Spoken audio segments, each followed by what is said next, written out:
My name is Emma, I am 32 years old, and I live in a quiet suburban town in the United States. My father always said family comes first, but he didn't mean my family. He meant his comfort, his image, and his golden child, my sister, Jennifer. It happened over a pot roast I had paid for, in a house I was secretly keeping afloat. My 6-year-old daughter, Maya, was sitting next to me. She was nervous. She had just gotten her hearing aids 2 days ago. They were small and pink, and she was so proud of them because they finally let her hear the birds outside. She reached up to adjust the volume because the clinking of silverware was a little loud for her new ears. That was all it took. Jennifer pointed her fork right at my daughter's face. God, can she stop fiddling with that thing? She looks like a little robot girl. I froze. I looked at my mother. I looked at my father. I waited for them to protect their grandchild. Instead, Dad took a sip of wine and chuckled. Relax, Emma, don't be so sensitive. It's just a joke. Just tell her to hide the device with her hair. It affects the whole family image. My husband, David, didn't say a word. He just stood up, walked to the front door, and opened it wide. The cold air rushed in, but it was nothing compared to the ice in his eyes as he looked at my parents. But before I tell you how everything flipped, like and subscribe, drop a comment. Where are you watching from? My name is Emma. I am 32 years old. The drive home from my parents' house was silent. Usually, David and I would debrief after a family dinner. We would talk about the food, or some sports game my dad mentioned, or how much the kids had grown. But tonight, the silence in the car was heavy. It felt like there was a physical weight sitting on the backseat between us and Maya. Maya was asleep in her car seat. I checked the rearview mirror every 30 seconds just to make sure she was okay. Her head was tilted to the side, her mouth slightly open. I could see the faint outline of the pink plastic device behind her ear. It's just a joke, my dad had said. The words replayed in my head like a broken record. It's just a joke, don't be so sensitive. I gripped the steering wheel so hard my knuckles turned white. David was driving, staring straight ahead at the dark road. I could see the muscle in his jaw jumping. He was furious. He had every right to be. But underneath his anger, I felt my own shame burning a hole in my stomach. I hadn't defended her fast enough. David had to open the door. David had to kick them out. I had frozen. Why did I freeze? Because for 6 years, I had trained myself to freeze. I had trained myself to be invisible.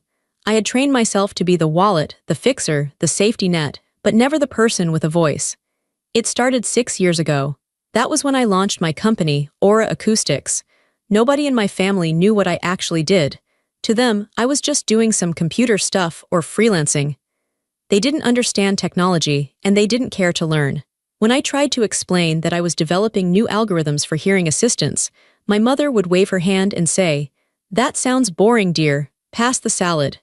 So I stopped trying to explain. I let them think I was scraping by. I let them think I was lucky to have a husband like David who worked in construction management. They thought David paid our bills. They thought I was a stay-at-home mom with a hobby. But the truth was sitting in a bank account they couldn't see. The first time I paid for them, it wasn't a big decision. It was an emergency. My dad had a heart scare. The insurance didn't cover the specific specialist he needed. My mom was crying at the kitchen table, looking at a bill for $5,000. "We just don't have it," she had sobbed. "We'll have to go to the general clinic." I couldn't watch them suffer. I went to the bathroom, transferred the money to my personal checking account, and came back out. "I have some savings," I lied. "From a project I finished, I can pay it." They didn't ask where the project came from. They didn't ask if I needed that money for rent or groceries. My mom just snatched the check from my hand and said, "Thank God, at least you're good for something." That was the phrase that stuck. At least you're good for something. It became a pattern. A terrifying, expensive pattern. 3 years ago, my sister Jennifer got divorced. She wanted her kids, Leo and Sarah, to go to Westbrook Academy. It is the most elite private school in the state. The tuition is $45,000 a year. Per child.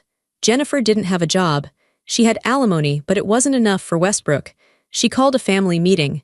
She cried about how her children needed stability. She looked at my parents, who were retired and on a fixed income. Then she looked at me. "Emma," she said, wiping her eyes, "you don't have a mortgage, right? David built your house. Maybe you could contribute. It's for the family legacy." I wanted to scream. I wanted to say, my husband built our house with his hands, but I paid for the land and materials with my hard work. But I didn't. I looked at my niece and nephew. I loved them. I didn't want them to suffer because their mother was irresponsible. Okay, I said. I'll handle the tuition. Direct deposit is best, Jennifer said instantly. She stopped crying immediately. I'll send you the school's routing number. $90,000 a year, for 3 years. That is $270,000. Did she ever say thank you? No. Last Thanksgiving, she told the table, it's so hard raising kids alone. I do everything by myself. Nobody helps me. I was sitting right there. I was chewing my turkey, swallowing the rage along with the dry meat. I had paid for her children's education, and she claimed nobody helped her. Then there was the country club. My parents had been members for 30 years. It was their entire social life. When Dad retired, the $18,000 annual fee became a burden. They were going to quit. I couldn't let them lose their friends. I set up an autopay from my business account. I told them, don't worry, I handled it. Dad slapped me on the back. Good girl, keep the family name on the locker. He didn't treat me like a successful daughter. He treated me like a vending machine that occasionally dispensed favors. Then came the car, my dad's Mercedes. He needed it for appearances. Another lease I took over. Then my mom's holistic medical treatments that weren't covered by insurance. Another credit card I paid off every month. And finally, my brother Tom. Tom was the entrepreneur of the family. He had started a craft brewery, a gym, and a consulting firm. All of them failed. Last year, he needed a bridge loan of $50,000 to keep his latest venture, a custom sneaker business, afloat. I just need a leg up, Emma, he had said, cornering me in the kitchen. You know how it is. You do your little computer work. You know business is hard. Little computer work. My company had just signed a contract with 3 major hospital systems in Europe. I was managing 200 employees. But to Tom, I was just his little sister doing computer work. I gave him the money. I didn't call it a loan. I knew I would never see it again. I did the math in my head as we drove down the highway. Tuition, $270,000. Country club, $54,000. Cars and medical, $80,000. Tom's loans, $100,000. Over $500,000. I had spent over $500,000 on people who just called my daughter a robot. I looked at David. He was still driving, his eyes fixed on the road. You know, David said quietly, breaking the silence. You didn't buy their love, Emma, I flinched. I know. You bought their tolerance, he said. His voice wasn't mean, it was just sad. You paid them a salary to tolerate us, and tonight they decided the price wasn't high enough. I closed my eyes. He was right. I was the family workhorse. I pulled the cart, and they sat in the back, whipping me to go faster while laughing at how ugly the horse looked. They assumed I helped because I had no choice. They thought I was desperate for their approval. They thought I was weak. They had no idea that the weak sister held the deed to their entire lifestyle. We got home around 8:30 p.m. The house was quiet. It was our sanctuary. David carried Maya inside. She woke up a little as he unbuckled her, rubbing her eyes with her small fists. Are we home? She whispered. Yes, baby, David said. He kissed her forehead. We're home, safe and sound. He carried her upstairs to her room. I followed, carrying her small backpack with her coloring books and the extra batteries for her hearing aids. My legs felt heavy. Every step up the stairs felt like climbing a mountain. I went into the bathroom to start the bath. I turned on the water, watching the steam rise. I tried to wash the evening off my skin. I scrubbed my hands, but I still felt dirty. I felt the grime of my family's words clinging to me. Robot girl, hide it, broken. I went into Maya's room. She was sitting on the edge of her bed, swinging her legs. David was helping her take off her shoes. Mommy, Maya said. I forced a smile. I am good at masking. I have done it my whole life. Yes, sweetie, ready for a bath. She reached up and touched her ear. She carefully pulled out the left hearing aid, then the right one. She held them in her hands. They were small, high-tech pieces of engineering. My engineering. I had designed the compression algorithm that made them work so well in noisy environments. I had built them to help people like her. She looked down at the pink plastic devices. Grandma said I'm broken, she said. Her voice was so small, it wasn't a question really. It was a statement. She was checking a fact. My heart stopped. The room went silent. I looked at David. He looked like someone had punched him in the stomach.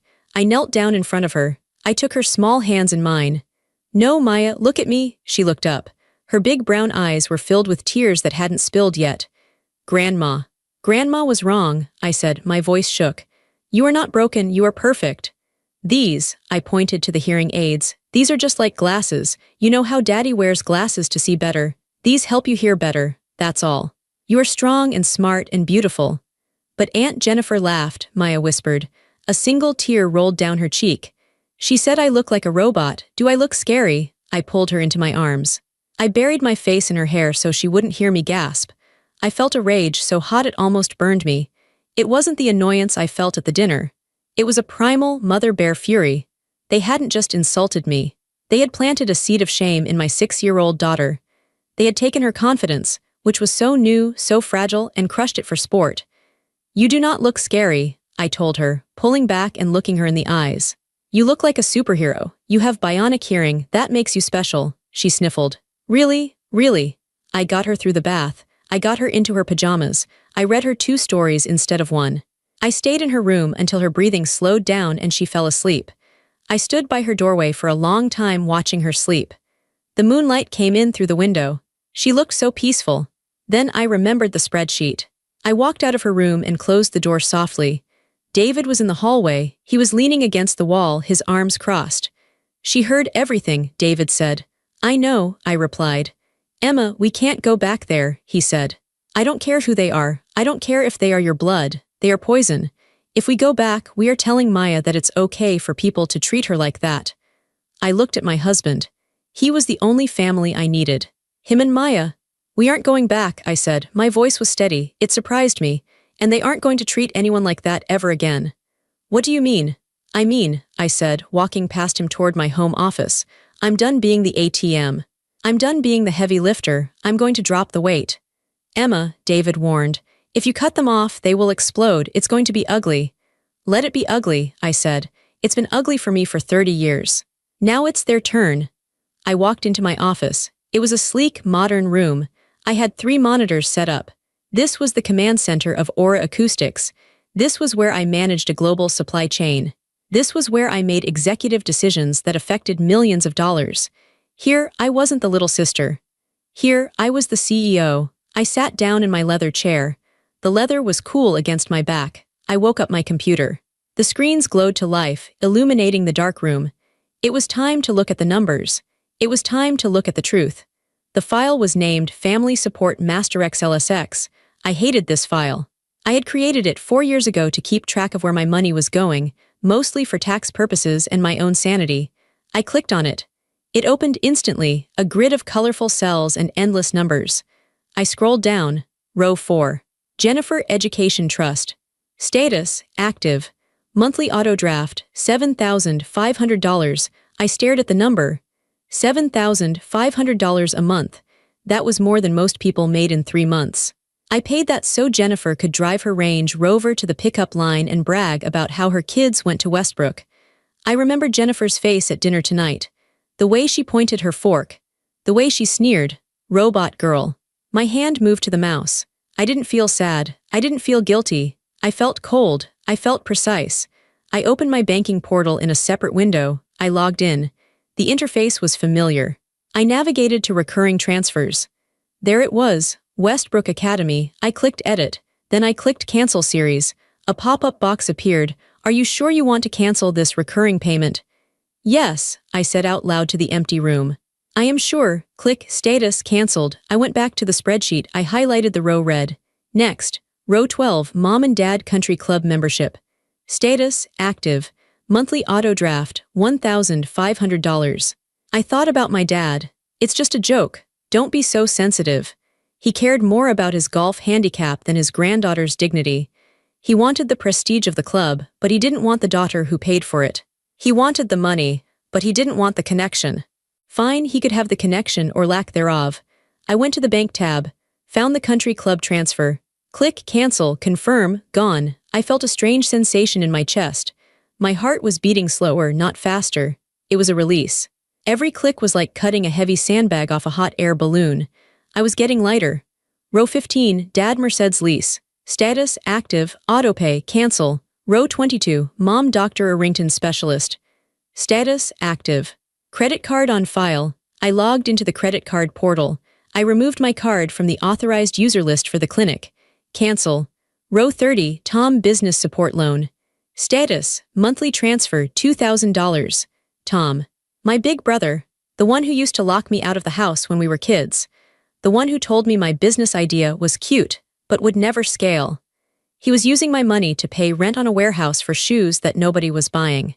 I didn't just cancel the transfer. I called the bank's automated line to put a stop payment on the check that was scheduled to go out tomorrow morning. Click, cancel, confirm. I worked down the list. Netflix subscriptions, phone plans. The landscaper who did my parents' yard. The cleaning service for Jennifer's house. I paid for all of it. I had wrapped them in cotton and insulated them from the real world. I had created monsters. I had fed them, and when they got big and strong, they tried to eat my child. It took me 45 minutes. When I was done, the active column was empty. The scheduled payments tab in my bank account was blank. I sat back in my chair. The room was silent. My phone was sitting on the desk. It was black and quiet. It was 11 p.m. They were all asleep. They were sleeping in beds I paid for, dreaming dreams I subsidized. They had no idea that while they slept, the ground beneath them had disappeared. I closed the laptop. The click of the lid shutting sounded like a gunshot in the quiet house. I stood up and walked to the window. I looked out at the street. It was dark. I'm sorry, I whispered, but I wasn't talking to them. I was talking to the old Emma, the Emma who tried so hard to be good, the Emma who thought she could buy her way into a family photo. She was gone now. And the woman who replaced her wasn't writing any more checks. The morning started like any other Tuesday. I made coffee. I made oatmeal for Maya. I packed her lunch, a turkey sandwich cut into star shapes. I put a little note in her lunchbox that said, "I love you, Supergirl." Maya seemed okay. Kids are resilient. She was playing with her cereal, but she wasn't wearing her hearing aids. They were sitting on the counter. "Do you want to put your ears on?" I asked gently. She shook her head. "Not today." "Okay," I said. I didn't push. "Maybe later." That small refusal, her fear of her own device, hardened my resolve like concrete. David took Maya to school. I stayed home. I sat at the kitchen island with my coffee and my phone. It started at 9:15 a.m. My phone buzzed. It was Jennifer. I didn't answer. I took a sip of coffee. It buzzed again immediately.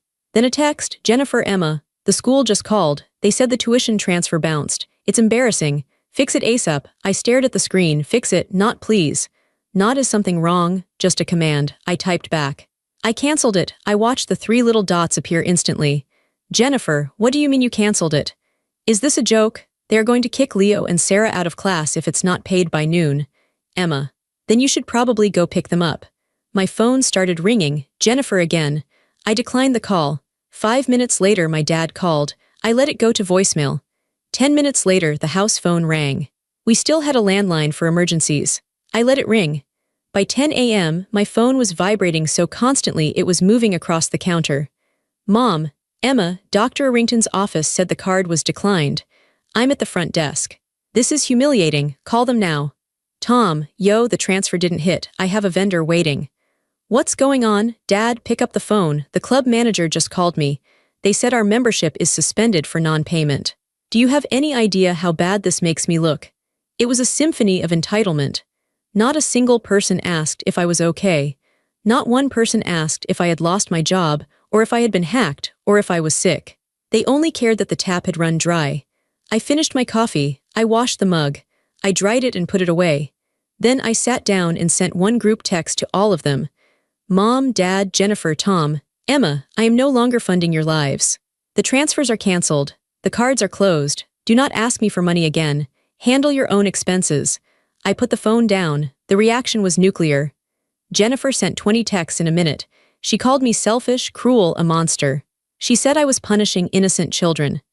"Jennifer, how can you do this to Leo and Sarah? They love that school. You are destroying their future because of a little joke at dinner. You are psychotic." I replied, "You can pay for their future. You are their mother." Tom texted, "I'm going to lose the warehouse. You promised to help. We had a deal." I replied, "We didn't have a deal. I was giving you a gift. The gift is over." My dad left a voicemail. I listened to it on speakerphone. His voice was shaking with rage. "Emma, you listen to me. You fix this right now. You don't embarrass this family. You don't hold money over our heads like some tyrant. You unfreeze those accounts or don't bother coming to Christmas." I laughed. It was a dry, humorless sound. Christmas? He thought threatening me with less time with them was a punishment.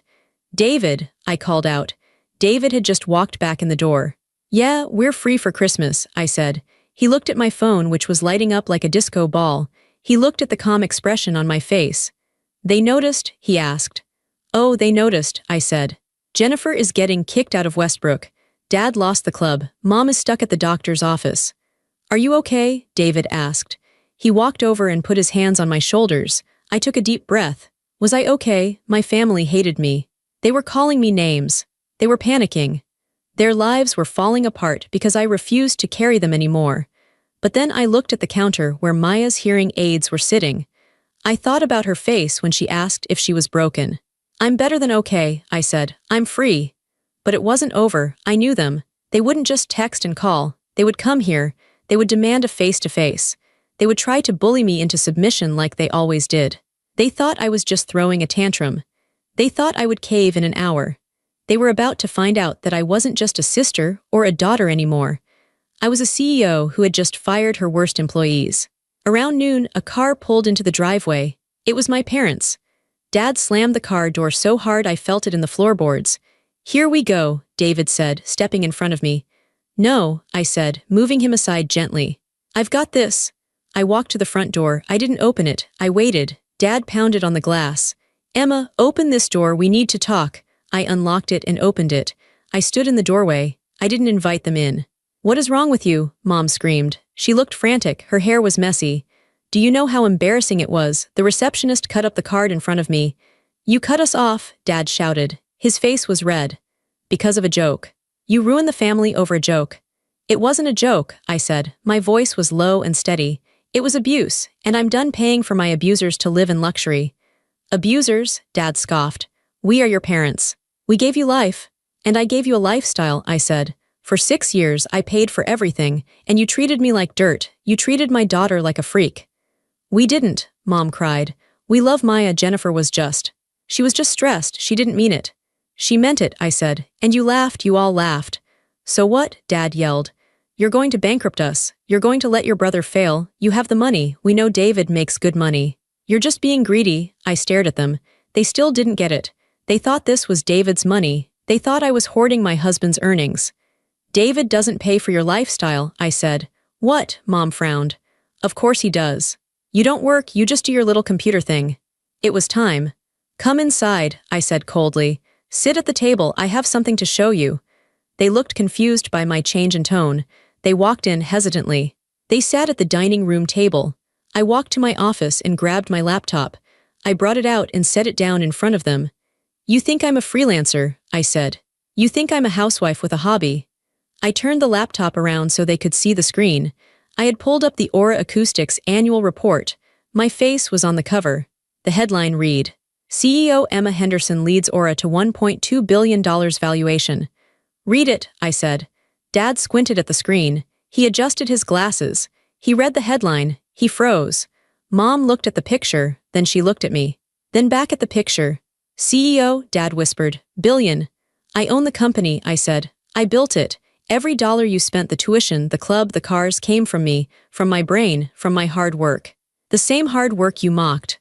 The room went dead silent. The clock on the wall ticked loudly. Tick, tick, tick. They were staring at me like I was an alien. They weren't looking at their daughter. They were looking at a stranger. A very, very rich stranger. And here is the irony, I said, leaning forward, placing my hands on the table.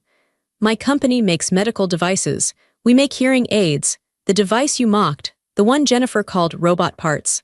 That device made me a fortune. That device paid for your country club. I saw the realization hit them like a physical slap. So, I stood up straight. Get out of my house, and don't come back until you learn some respect. But don't expect the money to ever turn back on.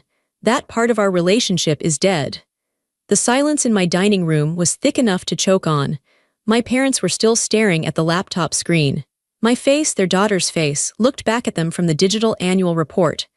Billion, with a B, my dad stammered. His voice was barely a whisper. All the bluster, all the anger he had walked in with had evaporated. It was replaced by shock. Yes, I said, with a B. My mother reached out a shaking hand and touched the screen as if she needed to verify it was real. But, you said you were doing freelance work. You said it was just projects? I told you I was building a company, I corrected her. 6 years ago, I told you I had a startup. You told me it was a cute hobby and asked if I could knit you a scarf instead. She flinched. She remembered. I could see it in her eyes. We didn't know, she whispered. Emma, we didn't know it was this. Because you never asked, I said.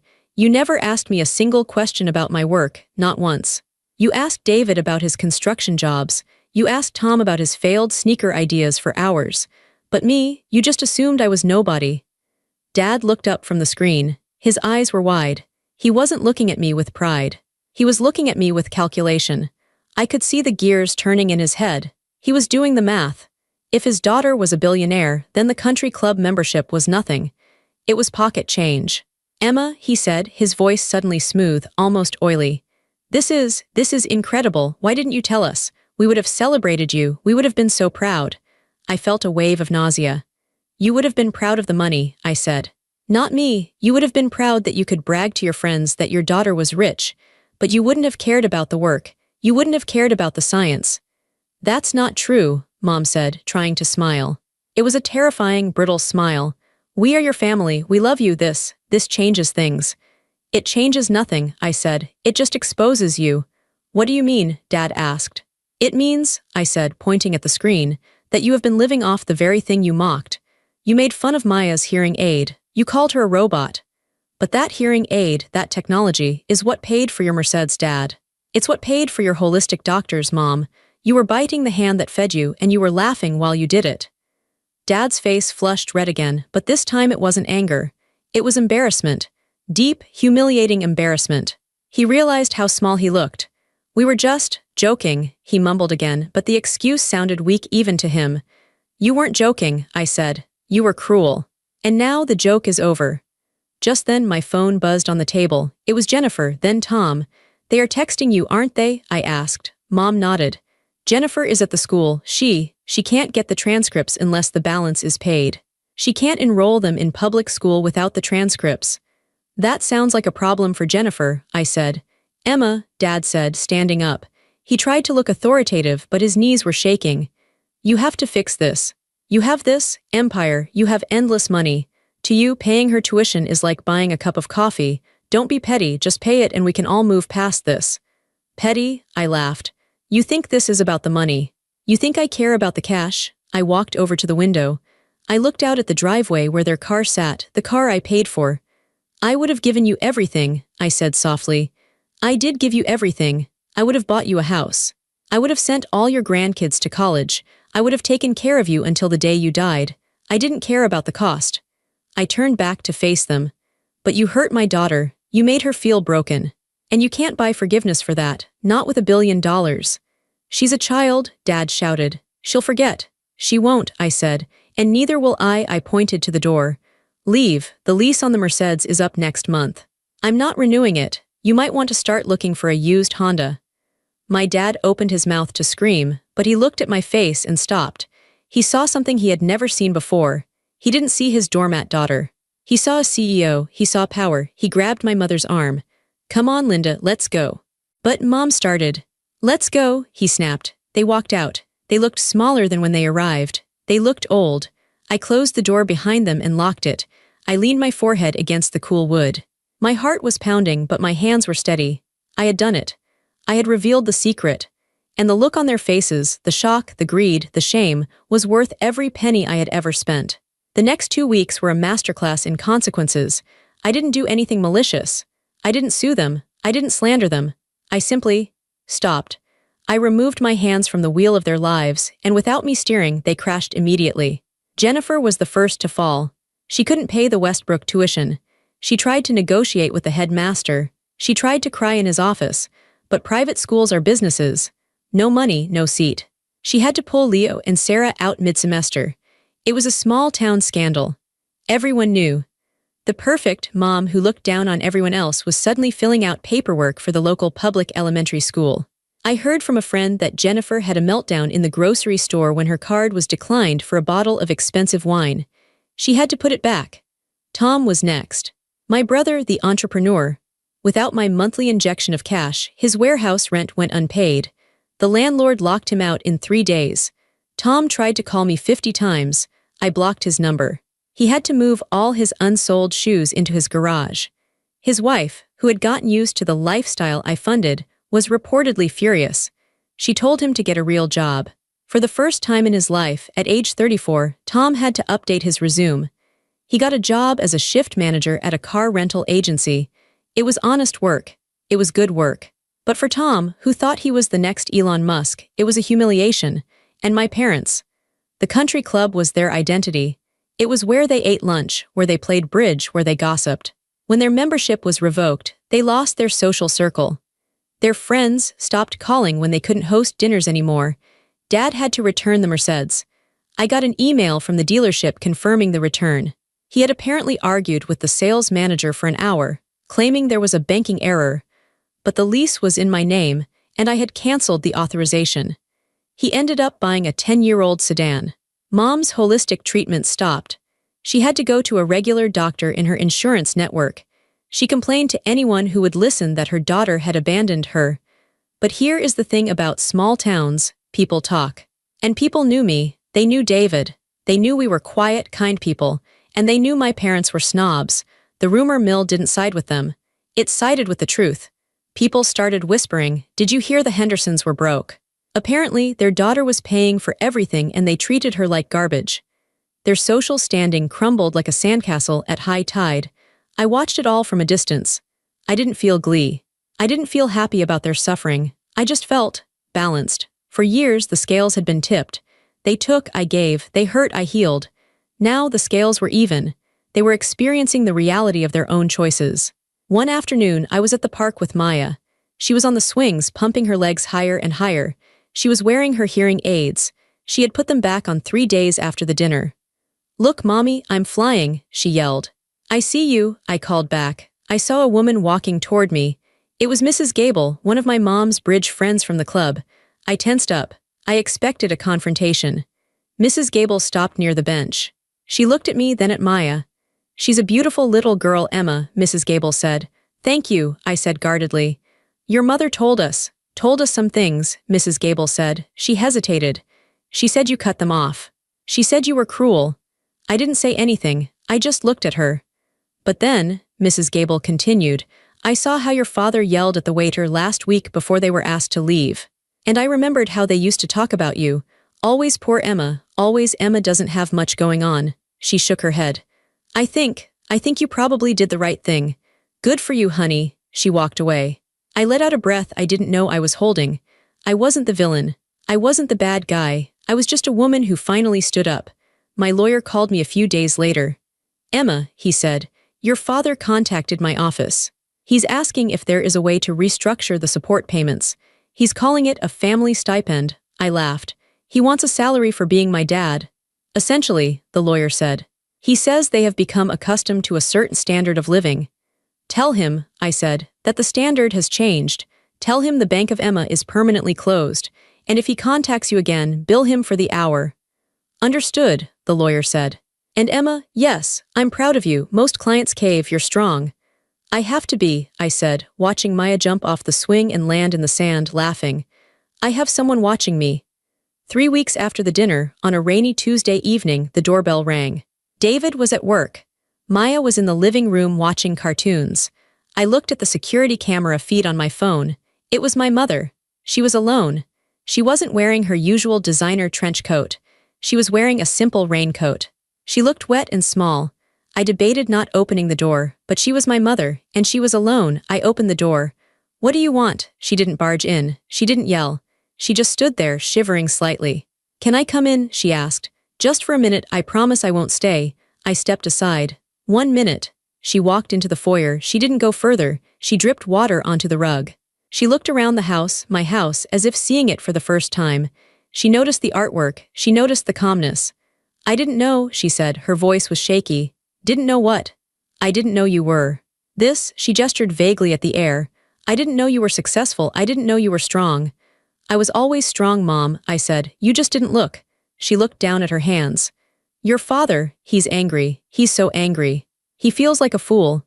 "He should," I said. "He misses the car," she said. A weak attempt at a joke. I didn't smile. I miss us," she said. Tears started to well up in her eyes.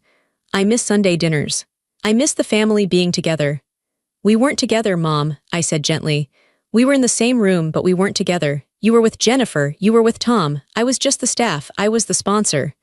That's not true, she sobbed. I loved you, did you? I asked. Did you love me when you let Jennifer mock Maya? Did you love me when you told me to hide my daughter's disability so I wouldn't embarrass you? She flinched. The truth hit her hard. I was trying to keep the peace, she stammered. Jennifer has always been difficult. I just wanted everyone to get along. So you sacrificed me, I said. You sacrificed Maya to keep Jennifer happy. That's not peace, Mom. That's betrayal. She started to cry harder. I'm sorry, Emma. I'm so sorry. I messed up. We all messed up. It was the first time in 30 years I had heard my mother apologize. It sounded sincere. She looked broken. Part of me, the little girl inside me, wanted to hug her. Wanted to say, it's okay, I'll fix it. Here's a check, stop crying. But I looked into the living room. I saw the back of Maya's head. I saw her adjusting her hearing aid without shame. I accept your apology, I said. Mom looked up, hope lighting her face. Really? So, can we fix this? Can we go back to how it was? No, I said. The hope vanished. I forgive you, I said. For my own peace, I forgive you for being weak. I forgive you for not protecting us. But we are not going back. You don't get access to my life anymore. You don't get access to my daughter. But family, she whispered. Family protects each other, I said. You didn't protect us. You are welcome to call on birthdays. We might come to Thanksgiving in a few years. But the money, the support, the constant access, that is gone forever. She stared at me. She realized I wasn't punishing her. I was setting a boundary, a permanent, concrete boundary. And Mom, I added. Yes, you said you didn't know I was successful. You said that's why you treated me that way. She nodded. That makes it worse, I said. You didn't value me when you thought I had nothing. Why would money change that? If you only love me because I'm a CEO, you don't love me at all. She stood there for a long time.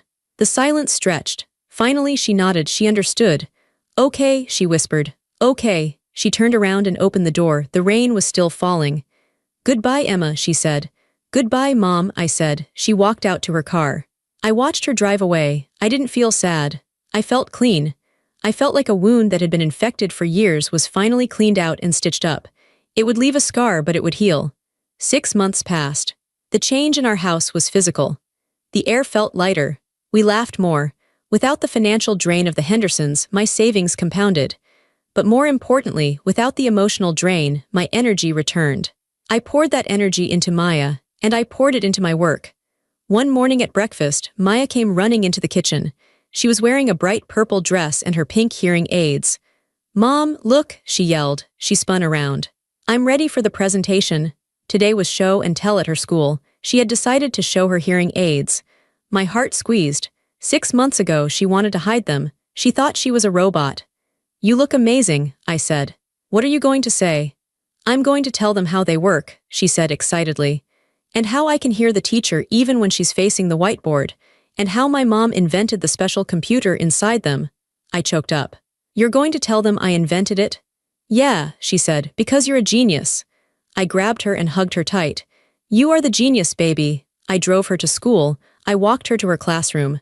I watched through the window as she stood up in front of 20 kids. She took off her hearing aid. She held it up. She wasn't scared. She wasn't ashamed. She was proud. This is my super ear, she told the class. It helps me hear better than you, and my mom made it. The kids didn't laugh. They leaned forward. They said, cool, and wow. I walked back to my car with tears streaming down my face. That afternoon, I went to my office. I called a meeting with my CFO. The charitable giving fund, I said. I want to restructure it. Okay, he said. What are you thinking? I want to start a foundation, I said. Specifically for children with hearing loss in low-income families. I want to pay for devices, speech therapy, and this is important education for their families. I want to teach parents how to support their kids. That's a great idea, Emma, he said. How much do you want to allocate? I pulled up the old spreadsheet. The family support file. I looked at the total I used to spend on my ungrateful family. Tuition, cars, clubs. It was over $150,000 a year. Start with $200,000, I said, and we'll grow it from there. I took the money that was used to silence my family's toxicity, and I used it to give a voice to children who needed it. I came home that night to a quiet house. David was cooking dinner. Maya was drawing at the table. There were no frantic texts from Jennifer, no guilt-trip voicemails from Dad, no demands from Tom. There was just peace. David handed me a glass of wine. "How was your day, CEO?" I smiled. "It was perfect." We sat down to eat. Maya told us about her presentation. She chattered happily, her voice clear and confident. I looked at my husband. I looked at my daughter. This was my family. The people who loved me for me, not for my checkbook, not for my utility. The silence from my parents' house was deafening, and it was the most beautiful sound I had ever heard. "I'm looking at you now. Yes, you, I know why you clicked on this story. I know why you're still reading. Maybe you have a sister who makes you feel small. Maybe you have a father who only calls when he needs something. Maybe you have a mother who criticizes your children and calls it advice. Maybe you are the strong one, the fixer, the bank. You tell yourself it's your duty. You tell yourself, but they're family. You tell yourself that if you just give a little more, suffer a little more, pay a little more, they will finally love you the way you want to be loved. I need you to hear me, they won't. You cannot buy respect. You cannot pay for love. And you should never, ever bankroll your own abuse. It took me 30 years to learn that. It took seeing my daughter's heart break to finally wake up. Don't wait that long. If your family mocks your child, if they minimize your struggles, if they benefit from your strength but belittle your worth, walk away, close the wallet, block the number, lock the door. It will be scary. They will scream. They will call you selfish. They will try to make you feel like the villain in their story. Let them. Because in your story, you are the hero, you are the protector, you are not abandoning them. You are choosing yourself. You are choosing your peace. You are choosing to save your energy for the people who actually deserve it. I lost a family of leeches, and I gained a life of freedom. My daughter knows she isn't broken. My husband knows he is my partner, not my ATM. And I know that I am enough. Just me. Not Emma the CEO, not Emma the savior, just Emma. And that is worth more than all the money in the world. So take a deep breath. Look at the spreadsheet of your life. And don't be afraid to click cancel. Your peace is waiting on the other side.